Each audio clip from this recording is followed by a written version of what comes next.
د جینۍ رور زما رور سره په سپو وران شو، زما په رور یې د چاقوانو ګزارونه وکړل، زما رور مړ شو. فیصله په دې خبره وشوه چې یا به تا وژنو او یا به راله خور راکوي. هغه پښتون و او پښتو یې داسې وپالله چې په جرګه کې یې په جار دغه خبره وکړه، ما ته څه مه وایه خورجانه مې رضا ده په دې چې د لالا دپاره هر غم ته تیاره یم. هغه پښتون و او پښتو یې داسې وپالله چې په جرګه کې په جار دغه خبره وکړه، ما ته څه مه وایه خورجانه مې رضا ده په دې چې د لالا دپاره هر غم ته تیاره یم.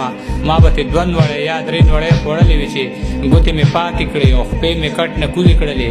د دغه هر څه نه زما د ویښ ضمیر غوږو ته یو جړونی شانواز راته او دا یې ویل خان او مولا له زیرې ورکې، څوک مې بابا له زیرې ورکې، د جنګ بلا له زیرې ورکې او زما لالا له زیرې ورکې، په سپو مینه زرې خاورې رې کړمه.